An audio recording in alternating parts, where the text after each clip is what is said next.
ہماری اولاد ایسی ہے کہ اسے مسجد میں داخل ہونے کا طریقہ معلوم نہیں، اسے نمازوں کی تعداد نہیں معلوم، اسے نمازوں کی رکعت نہیں معلوم۔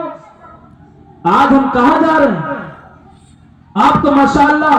تقریباً مجھے بھی اس علاقے میں کام کرتے ہوئے 13 سال ہو گئے اور میں بہت دنوں سے جانتا ہوں، اور آپ سب لوگوں کا شکریہ بھی ادا کرنا چاہتا ہوں کہ آپ ایک امام کو کم سے کم اتنے دنوں تک اپنی مسجدوں میں جگہ دیے ہیں، ورنہ ہمارا علاقہ اتنا بنجر ہے، اتنا باج ہے کہ ایک امام کو 3 سے 4 مہینے تک مسجد میں جگہ ملتی ہے، اس کے بعد سیکریٹری اس کے مخالف ہو جاتے ہیں، صدر اس کے مخالف ہو جاتے ہیں، ممبران اس کے مخالف ہو جاتے ہیں، وہ بچے سے ذرا دلچسپی لے رہا ہوتا ہے یا بچے اس سے دلچسپی لے رہے ہوتے ہیں، ابھی اس سے مانوس ہوتے ہیں، اب وہ پڑھانا چاہ رہا ہوتا ہے، اسی وقت امام صاحب کا پتہ کر دیتا ہے۔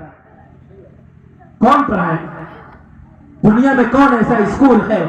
کون ایسا کالج ہے، کون ایسی یونیورسٹی ہے جہاں آپ کے بچوں کو یہ بتایا جائے گا کہ دن میں 5 وقت کی نمازیں فرض ہیں، جہاں یہ بتایا جائے گا کہ بیٹے پاک رہنا یہ آدھا ایمان ہے، جہاں یہ بتایا جائے گا کہ اولاد کی دعا امام سے زیادہ قبول ہوتی ہے، ماں باپ کی دعا امام سے زیادہ تمہارے حق میں قبول ہوگی؟ کون ایسی اسکول اور جگہ ہے جہاں یہ بتایا جائے گا کہ ماں باپ کی طرف مسکرا کر دیکھنا ایک قبول حج کا ثواب ہے؟ کون ایسی جگہ ہے جہاں یہ تعلیم دی جائے گی کہ ماں کی طرف محبت کی نظر سے دیکھنا، جب تم مسکراؤ گے تو اللہ تعالیٰ تمہارے پر رحمتوں کی بارش برسائے؟ میرے محترم بزرگ دوستوں، میں واقعہ سنانے کے لیے نہیں بیٹھا، میری تقریر بہت لوگ پسند بھی کرتے ہیں اور بہت لوگوں کو ذرا کڑوی بھی لگتی ہے، لیکن یہ سچائی۔ آج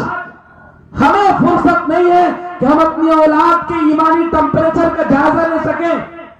اپنے بیٹے سے پوچھ سکیں کہ بیٹا بتا سال میں کتنی مرتبہ روزہ رکھنا ضروری ہے، بیٹا بتا جمعے کی نماز کس دن پڑھی جاتی ہے اور کتنی رکعت ہے اور جمعے کے دن کتنی سنت ہے۔ باپ کو خود نہیں معلوم، نوجوان کو خود نہیں معلوم، بوڑھے میاں کو خود نہیں معلوم، تو ہمارے ان بچوں کو کہاں سے معلوم ہوگا؟ یہ بچے تو بیچارے ہیں، کون پوچھے گا؟ اساتذہ ہیں، علماء ہیں، یہی ائمہ کرام ہیں۔ کسی نے لکھا ہے کتابوں میں کہ اگر جس بستی میں علماء کی ائمہ کی عزت کی جائے گی، خدا پاک کی قسم کھا کے کہتا ہوں اس بچی کے 100% گھر کو نمازی بنا سکتا ہے، ایمانداری کے ساتھ۔ بچوں کو پڑھانا کتنا مشکل ہے، آپ کبھی مکتب میں جا کے جائزہ لیجیے۔ آپ کے بچے جس دن قرآن پڑھنا شروع کرتے ہیں اور بسم اللہ پڑھتے ہیں تو میرا یقین ہے ایک مسلمان ہونے کے ناطے کہ بسم اللہ کی برکت سے آپ کا پورا خاندان ہدایت یافتہ ہو سکتا ہے۔ آج تو حالت یہ ہے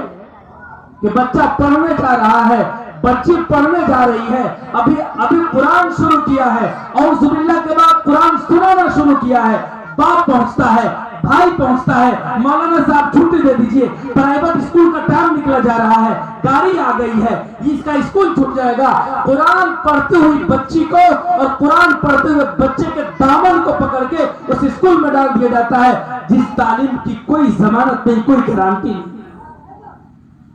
قرآن نے کہا ادخلوا فی السلم کافہ،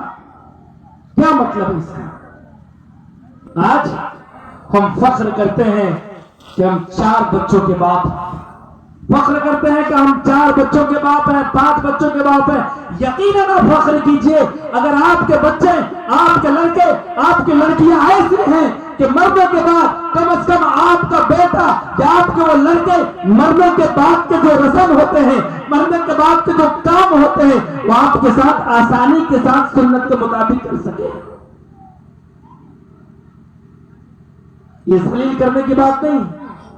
اگر ہماری اولاد ایسی ہے کہ ہماری روح نکل رہی ہے،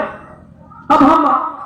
اس دنیا میں جا رہے ہیں اور روح نکل بھی گئی، اب ہمارا بیٹا ہے تو بغیر کسی سے پوچھے کیا کرنا چاہیے اس لاش کے ساتھ، اس بدن کے ساتھ، ہمارا بیٹا اتنا جانتا ہے، وہ کرتے تو ہمیں خوش ہونا چاہیے۔ ہمارا بیٹا اس لائق ہے کہ مرنے کے بعد وہ جنازے کے مجمع سے یہ آواز یہ صدر نہ لگائے کہ امام صاحب نیت بتا دیجئے، بلکہ میرا بیٹا خود آگے نکلے اور آگے نکل کے اپنے باپ کا جنازہ پڑھا سکے۔ اتنا نہیں کر سکتا تو کم سے کم پڑھ سکے۔ اگر جنازہ پڑھنے کے لائق بھی آپ نے اپنے بچے بچوں کو بنا دیا تو فخر کیجئے.